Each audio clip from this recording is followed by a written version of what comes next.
Have you ever felt a gentle touch on your forehead while lying alone in a hospital bed? That unexplainable moment when you're certain someone just checked your temperature, yet when you open your eyes, nobody's there. Welcome back to Humanity Tales, where we uncover the stories that remind us what it truly means to be human. Today's tale will make you question everything you think you know about dedication, sacrifice, and the thin line between life and death. The year was 1918, and death walked the halls of every hospital in America. But not like this. Never like this. In the small town of Millbrook, Massachusetts, St. Augustine's Hospital rose against the autumn sky like a Gothic cathedral. Its spires reached toward heaven as if begging for mercy, while below its halls echoed with the sounds of suffering. You see, this wasn't just any year. This was the year when two horsemen of the apocalypse rode together: the Great War and the Spanish flu. Picture yourself walking those corridors. The air thick with the sharp sting of disinfectant, the soft moans of the dying echoing off cold stone walls.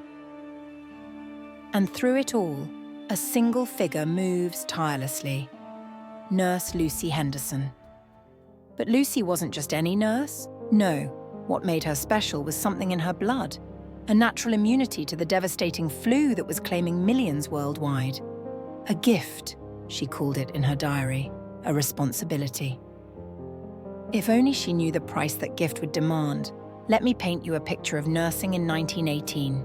48-hour shifts on your feet, sleeping on hard cots in drafty corridors, a monthly wage of $60, barely enough to survive, and death. Death everywhere you looked. But there was something else about Lucy. Something her fellow nurses noticed but never spoke about above a whisper. You see, her patients in Ward 7, the isolation ward, had a survival rate that defied explanation. Some said it was her dedication, others her experimental treatments, but a few spoke of seeing her in two places at once.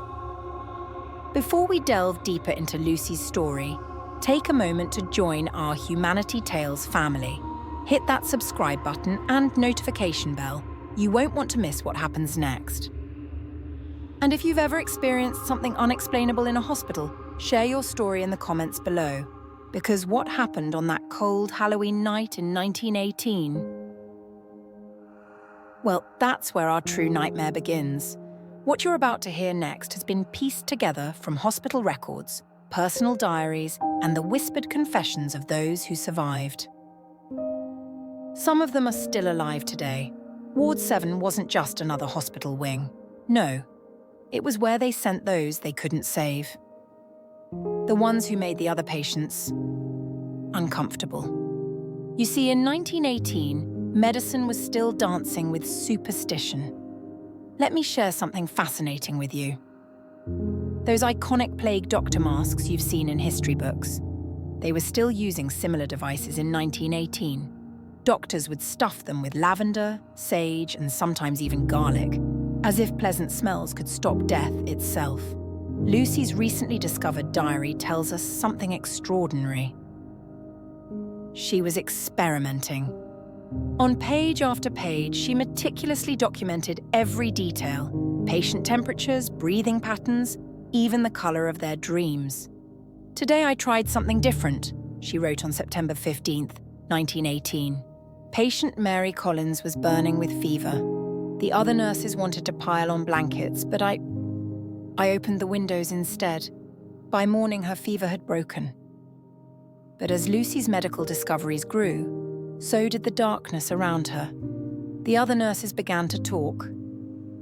They whispered about seeing her in impossible places, about medical supplies that moved on their own, about patients who spoke of being comforted in the night by a nurse who left no footprints in the dust.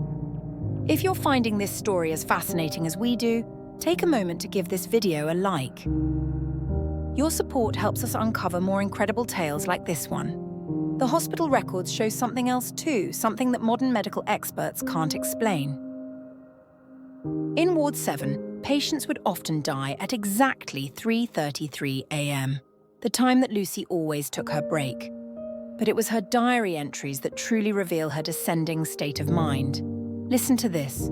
The shadows here, they don't follow the laws of nature. I see them watching me, sometimes. Sometimes they wear the faces of those I couldn't save. Sleep deprivation was taking its toll. Lucy hadn't slept more than 2 hours at a stretch in weeks. Modern doctors say she was experiencing what they call ICU psychosis, when the mind starts to fracture under the weight of constant death and suffering. But what if Lucy wasn't hallucinating at all? What if she was seeing something else? Something that existed in that thin space between life and death, where nurses like her walk every day? Because what happened next? What happened on that cold Halloween night would change St. Augustine's Hospital forever. If you thought the discoveries in Lucy's diary were chilling, just wait until you hear what the sole survivor witnessed that night. But before we continue this haunting tale, tell us in the comments below, have you ever experienced anything supernatural in a hospital? Your story might be more connected to Lucy's than you think. October 31st, 1918. A date that would be burned into the memory of every survivor at St. Augustine's Hospital. Before I reveal the horrors that unfolded that night, let me paint you a picture. Imagine Ward 7 as it was.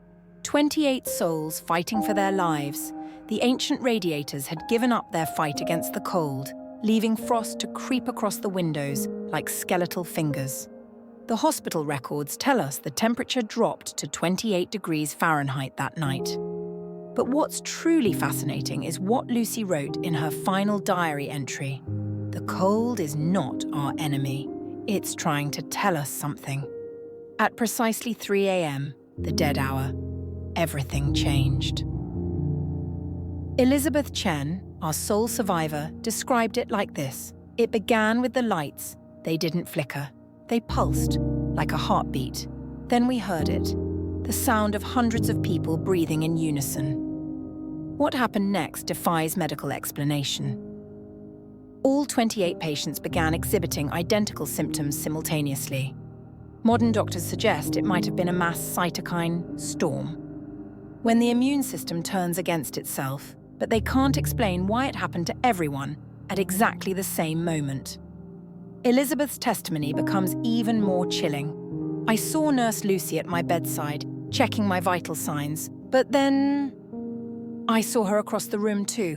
Both of them were real, both were solid, and neither of their feet touched the ground. Lucy moved with impossible speed that night. The hospital records show she administered medications, changed bandages, and recorded vital signs for all 28 patients within 7 minutes.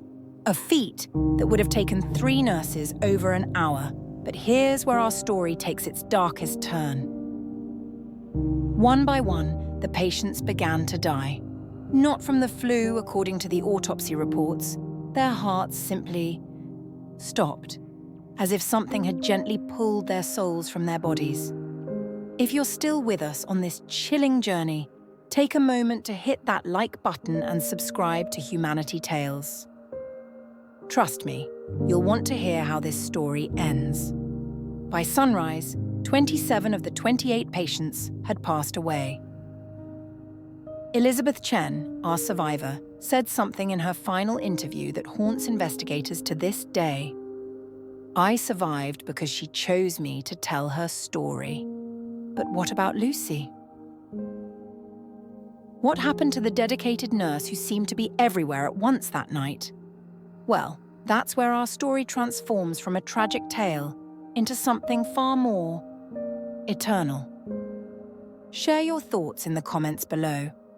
What do you think really happened in Ward 7 that night?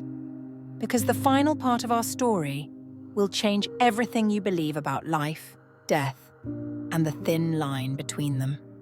They found Lucy at her nursing station as the first rays of dawn crept through the frost-covered windows.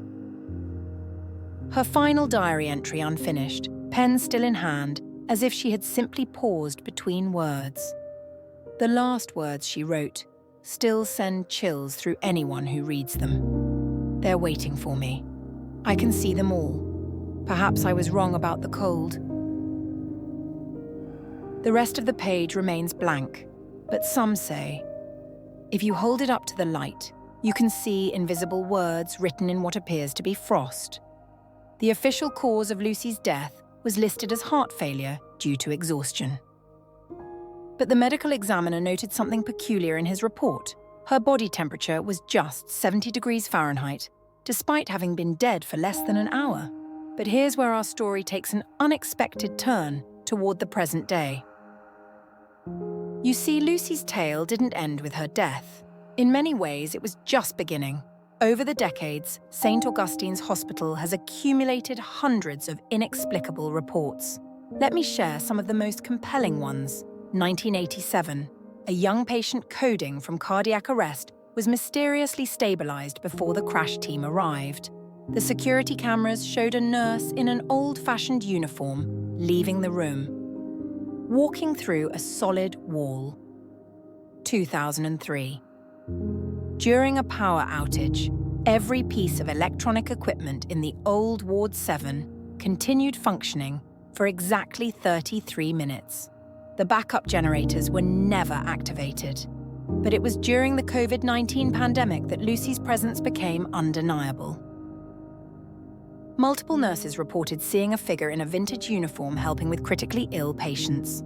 One nurse, Maria Santos, captured something remarkable on her phone, a thermal image showing a cold spot in the shape of a person moving between patients, hovering slightly above the floor. Dr. Sara Martinez, a quantum physicist studying paranormal phenomena, offers a fascinating theory. Consciousness leaves an imprint on physical space, she explains. In locations of intense emotion and dedication, these imprints can become strong enough to manifest across time. Today, Ward 7 has been transformed into a medical museum. But something remarkable happens here. Visitors often report feeling unexpectedly better after their tours. Some describe a sensation of gentle hands checking their foreheads. Others speak of hearing a soft, compassionate voice offering words of comfort. Perhaps Lucy's greatest legacy isn't the mystery of her death, but the continuation of her life's purpose. In times of greatest medical crisis, when hope seems lost, she's still there, still caring, still watching over those who need her most. Before we end today's tale, I have one question for you. If dedication and love can transcend death itself, what other possibilities exist in this vast universe of ours? Share your thoughts in the comments below. If you've enjoyed this journey into the extraordinary, make sure to subscribe to Humanity Tales and hit that notification bell. Every week, we explore stories that remind us of the incredible bonds that connect all of humanity, both in this world and beyond. And remember, the next time you're in a hospital at night and you feel an unexplainable presence, a gentle touch, or a sudden wave of comfort, perhaps it's Nurse Lucy, still making her rounds, still watching over those in need, still dedicating herself to the calling she never truly left. This concludes our tale of Nurse Lucy's haunted hospital. Thank you for joining us on this extraordinary journey.